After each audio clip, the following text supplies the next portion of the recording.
Guys, I am so super excited to share with you today. I have recently published author Travis Garcia with me today, and I want to chat with you guys about our son and his journey into authorship. So come hang out with us. We're going to chat all about his Lords of War series.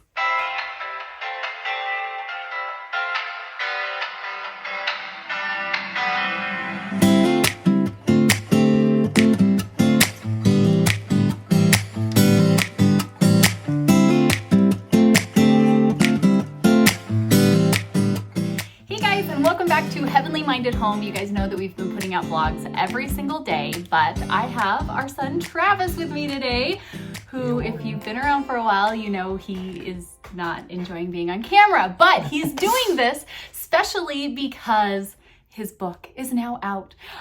He has been writing this book for a couple of years now, right? Somewhere around 2 or 3. Yeah, so he's been writing this for a while. The introduction is out on Kindle now. We will link his little intro for the introduction, his little trailer for the introduction thing right up here.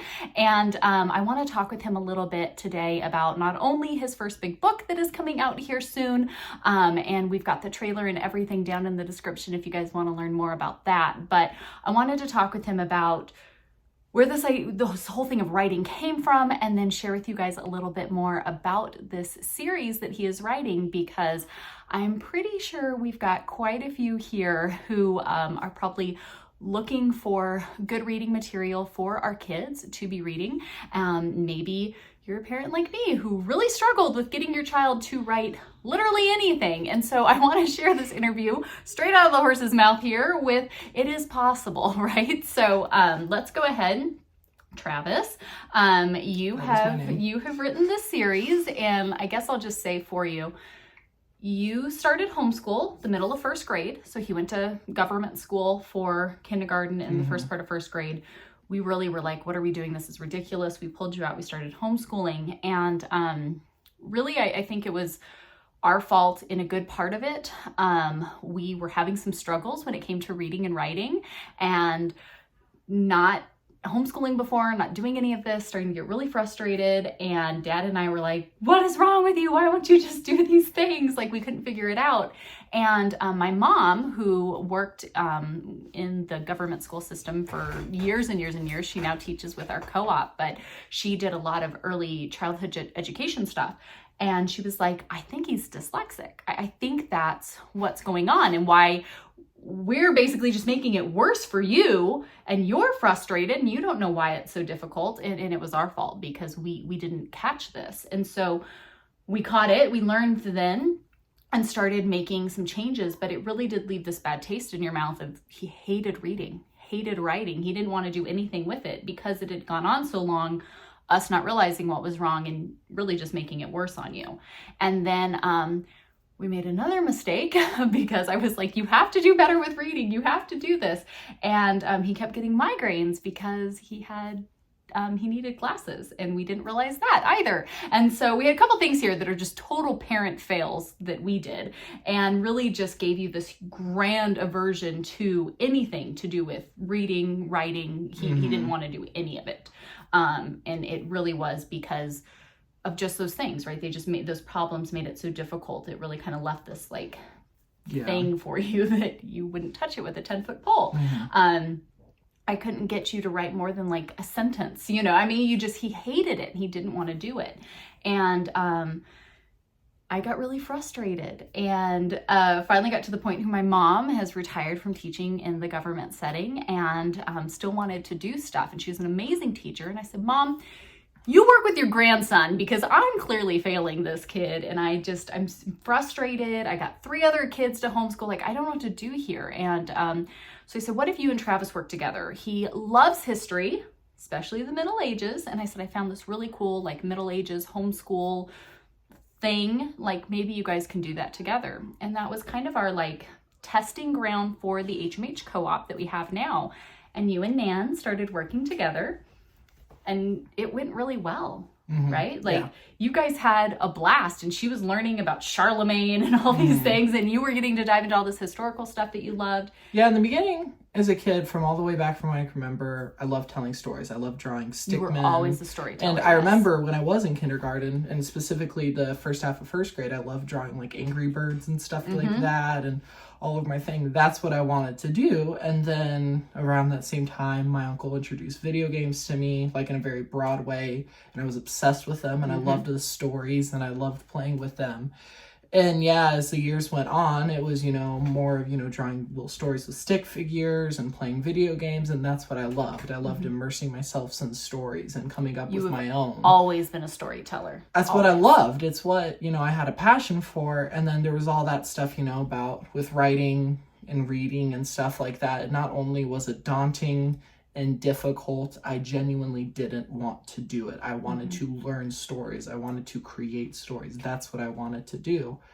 And that's what I wanted to do my whole life. And even here, now in more recent times, as 12, 13, 14, I was kind of trying to figure out ways to, be able to create stories. Like I was coming up with ideas and learning about, movie making and stuff like that. And I loved it. But, that's so far ahead. So I was wondering, well, what if I made video games? That would be cool. And, that's just a whole expensive can of worms. That's very difficult and for very certain It's not very people. easy to just jump out and do that. So yeah, my point was, I wanted some way to create stories. It didn't matter what it was about. Like it can be about literally anything. And around this time, options were just very slim for what I could do. So things just started going very downhill. And then I all of a sudden figured out that I loved history. I downloaded a handful of games when I was going on a trip to Charlotte with two of my uncles, and I downloaded this one like World War II game. And as I was playing it, I was like, oh my gosh, this is like fun. Like I had no idea who was who because I didn't know anything about countries or where they're at, but I thought it was fun. And it kind of started this journey. I was like, I wonder what all that was about. And I, just completely submersed myself in history and learning about it. And I found out that I specifically loved the medieval ages and I loved countries like England and stuff like that. They were just This kid knows European history. Yeah. Like you wouldn't believe it. He can draw you from memory maps of Europe from like the Middle Ages, maybe even earlier than that, to modern day. Like Definitely. You became obsessed. Yes, like I was your loved life. it. Yes, I loved learning about it, and it was cool because it also was learning about something that wasn't, fictional. So it had some like real oomph to it, and like just that ability of people talking about things and being able to tell them, oh, this is how it happened, or things like that. It just was so cool, and I just loved it. But I've definitely learned about a lot of eras, the Roman era, ancient era, medieval ages, the world wars, the Renaissance, all these different eras. But the Middle Ages were definitely my favorite because I loved, most people, they like medieval type things for fantasy and dragons and elves and, all the stuff that's been getting popular over the past couple of years. But I loved it for the kings and the politics and the stuff that went into it. I loved it. I loved all the stories. So it kind of all came to a head about 3 years ago. No, so one of the things that helped enforce my love for the Middle Ages was a game on the computer. And I wanted a DLC for this game which allowed you to play in the time of Charlemagne. And you could be Charlemagne.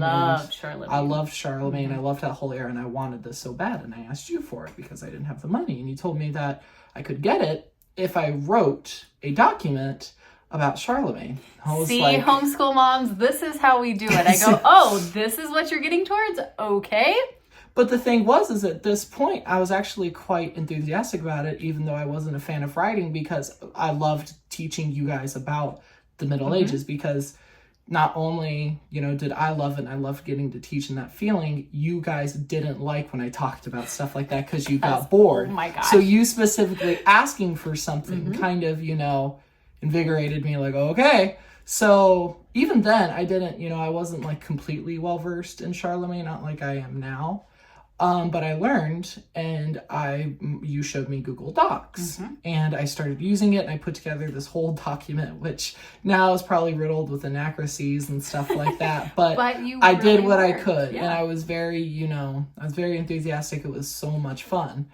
And I spent that day, I must have spent like 4 or 6 hours on that document. I spent so much time writing and putting that together. And one thing that was very nice that gave me the ability to do that was the autocorrect and kind of making sure to get those stupid words that I miss and stuff like that. So it just made it so much better, and it was so fun. And then we watched a documentary, and I ended up getting the DLC for it. Yes. But it kind of lit a fire somewhere because it kind of gave me the ability to tell a story like I wasn't able to at that point. You know, the only way I was able to tell stories was through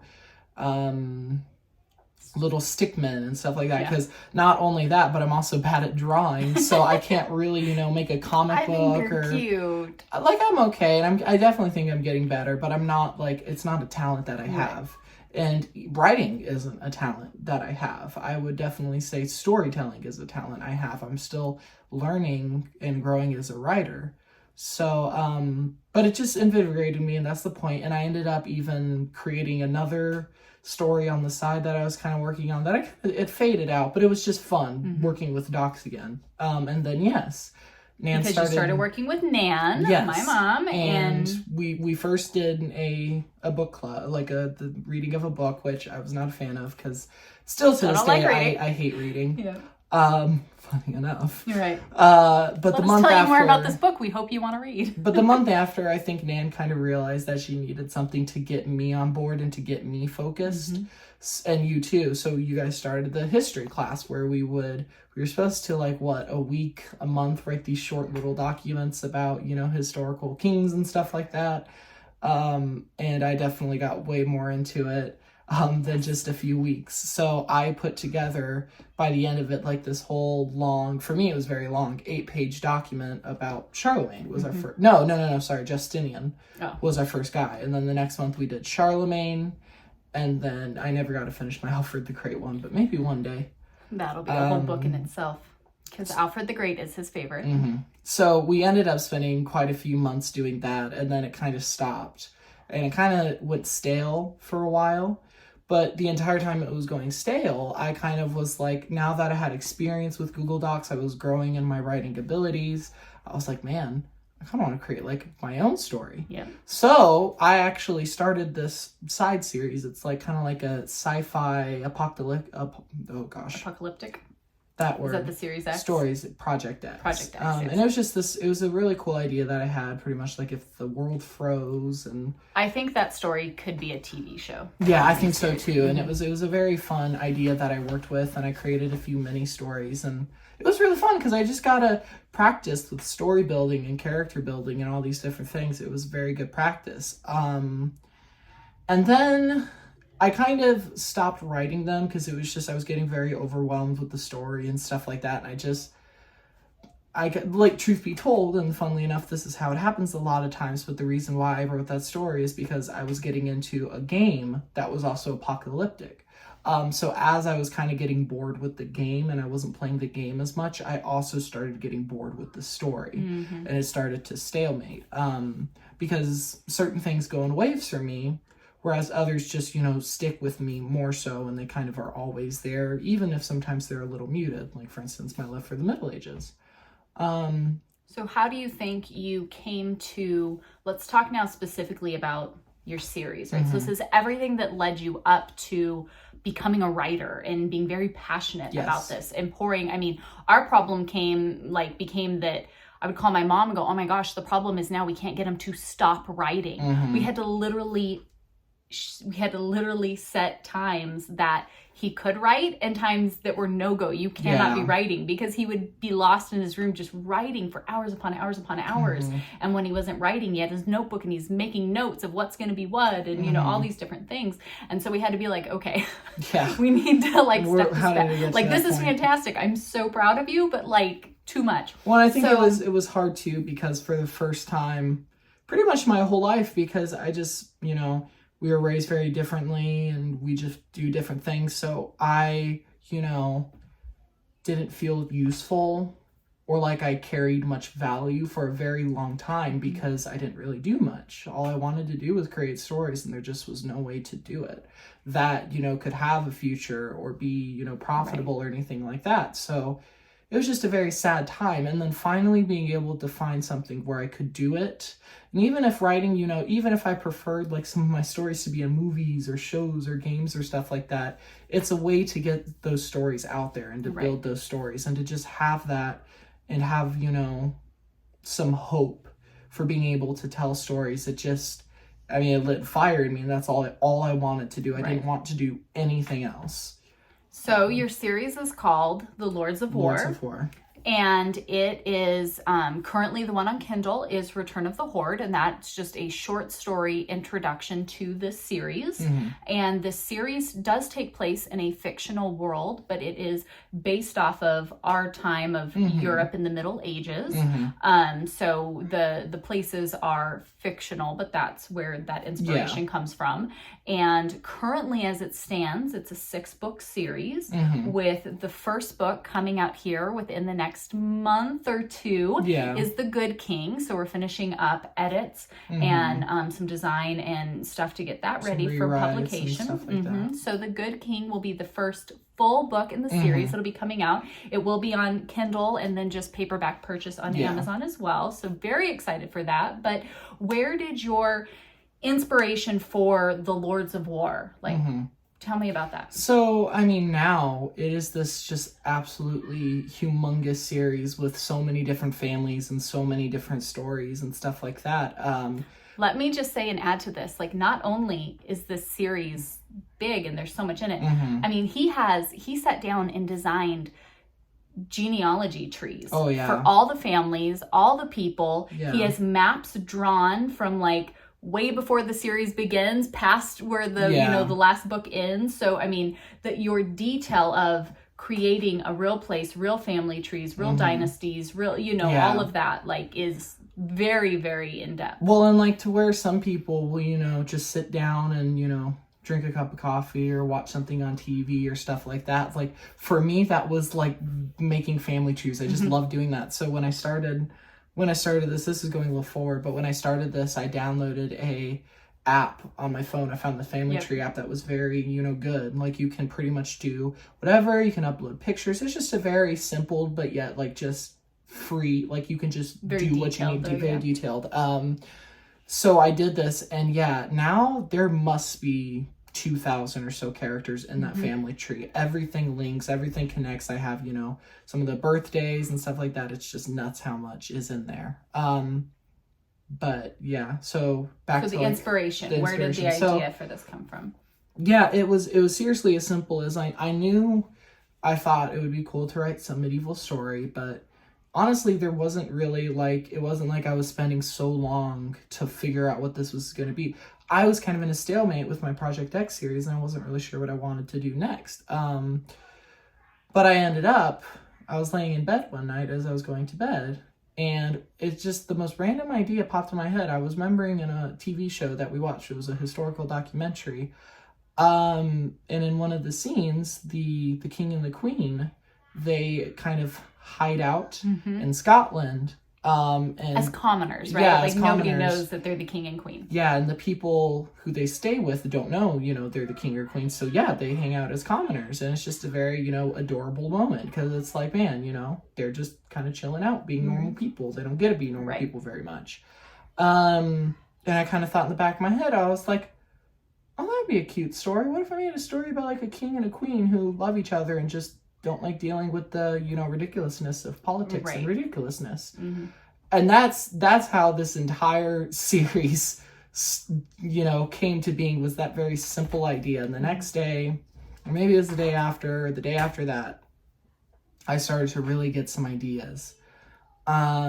Just kind of fleshing out, because obviously, you know, it can't be as simple as that. So I started fleshing it out more, and I was looking for inspirations. And yeah, my favorite king in medieval history and just history in general is Alfred the Great. He was a very wise king, very good king, but he was very skinny.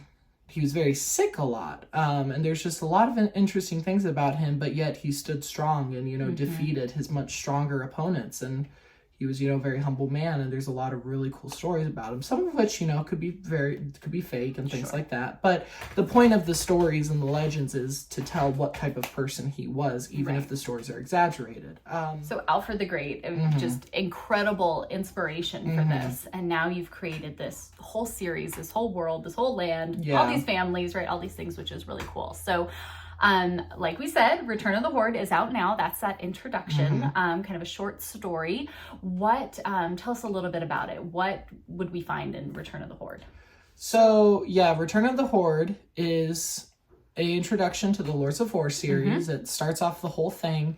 But yes, it is actually the introduction, more specifically, to the very first book in the Good King series. It is a small portion of it. It's this little bit. And it's a very interesting book because the character that it follows is not the main character in the whole story. And in fact, you know, it's kind of hard to pinpoint who the main character is, which was a fun thing that I wanted to do for the story. But it follows, you know, our character who is a general for the king, and he's related very distantly to the king. But it follows him, and it takes a lot of inspiration from it. Came from, you know, one of my first stories that I ever did from Project X, where, you know, it's a short story. It doesn't tell you too much except for some details about the world, and it's, you know, just a heavy hitter. It kind of, you know, attaches you to this character, and you kind of feel for this character, and that's kind of what I wanted to mimic big again. Villain, you know, shows up and comes it in. reveals the very, you know, big villain, which himself has, you know, a lot of, you know, inspirations. Genghis Khan. Yeah, Genghis Khan, and then also some like Viking type inspirations like Ragnar Lothbrok and things like that. So you just have all these different things, and it's a very interesting. I feel like a lot was packed into it. When I read it a little while ago, before you published it, I was like, oh my gosh, like, you know, you're starting to understand and get a feel for these people and the place and all of that. And then, oh my gosh, you know, the bad guy, you know, shows up, and the whole thing that transpires. And I was just left going like, oh my gosh, what just happened, right? Like, there's so much. So again, we'll link that little trailer up there if you guys want to see it. But that opens us up to the first book in the Lords of War series, which is The Good King. So The Good King will be coming out here in the next month or so. You guys be sure to follow Royalty Writings here on YouTube and Facebook. I will link both of those down below so you guys can get, he's posting book updates and everything as it's coming together. But for those of us, what can we expect to see in The Good King? I know you can't give away details, but what could we expect? So you can expect, you know, more information for one. So the world will kind of, as the chapters go on, the world will start to build, and it'll kind of start to be revealed and pieced together. But you can expect, you know, the introduction to these characters that we're going to follow and grow with throughout the story. It's a whole family, exactly. Right? It's it not only, you know, is it a whole family, it's the royal family. You get, you know, introduced to the king and, you know, his children and different things like that. And it's very interesting because, you know, in the story, in the history, in the lore, you know, in the future and in the past, you know, the kings were very political, very war hungry and things like that. But the king, you know, that we start with, he's very unique because he doesn't necessarily care about these things as much. He grew up very differently than, you know, a lot of princes and stuff did. So he's a lot more, you know, grounded and, you know, a lot more kind and humble, and he treats his children these same things. He's a very, you know, emotional and, you know, just morally right person. And I think that's a neat point because you yourself are a very morally convicted person, right? That's always been you. And so what I really enjoyed is these books are not, I am not a fiction reader. Yeah. I am not a Middle Ages person. Like, that's not my go-to. And I like keep reading chapter after chapter because it's just, the story is so good. And to see these I see a lot of kind of biblical, you know, biblically inspired things. I see just these people and the depth of their characters and who they are and what they're about, and seeing that come out and all work together has just been wonderful. I mean, it's just, I'm still reading The Good King, but I love that. And the basis of writing this, of what makes a good king. So you're reading a story about this royal family and the king and all of his children, and looking at these characters and who they truly are, you know, deep down, and looking at really breaking down as the books go on, what is it that makes a good king? What is it? What is right? it? And so I think it's absolutely fascinating. I'm so incredibly proud of you, just as your mom, right? And seeing this little boy with all of his stories. We have notebook after notebook of all your little, you know, stickman drawings, and seeing, you know, how hard you've worked, how much you've struggled, everything you've overcome in this, but now seeing it come together. Like, you just made the first book trailer, and watching it, I'm like, oh, this is so cool. Like, I am so excited to see this get put together. And I mean, I'm proud of it too, because just like you were saying, I know we need to hurry up, but I think I had a bunch of fun doing it, because like as I've been writing it and stuff, it's honestly more of a kind of drama story. Like, it's just telling you about these characters and their struggles as they try to find out what the answer is to this question. So the things like it being set in the medieval times, or the action or the intrigue or these things, it's more of a background thing. It really is, because I know like a lot of people will see fictional medieval and they'll go like, oh, that's just not really, you know, my genre. It's not really what I'm into. But my story isn't necessarily, it's not, like, that's the setting, that's when it's taking place, but it's not like that's what it's all about. It's the background, it's the characters and the relationships with others and their struggles within, which the story is about. And I feel like it's one that no matter who you are, you can relate to. A lot of my characters, you know, I try to make my characters different and, you know, unique, and have their own interactions and their own struggles and things, because that's what the story is about. The knights and the fighting and the medieval setting, it's the background to the story, where I feel like a lot of stories, that's the main focus. And it's a very specific genre. But this one, even though it is there, and it is with the story, and you will most certainly find it there, it's the characters and their relationships with each other and their growth as people as they go on. That's what these books are going to be about. Yes. So we're so super excited, you guys. Again, we have Return of the Horde now available on Amazon Kindle. You can get that down in the description box. Be sure, of course, to go over and follow Royalty Writings, his publishing group, there on Facebook and also here on YouTube for more book updates. But now let's go ahead and play here for you guys the introduction trailer to Lords of War, The Good King, coming out here within the next month or so. So here it is.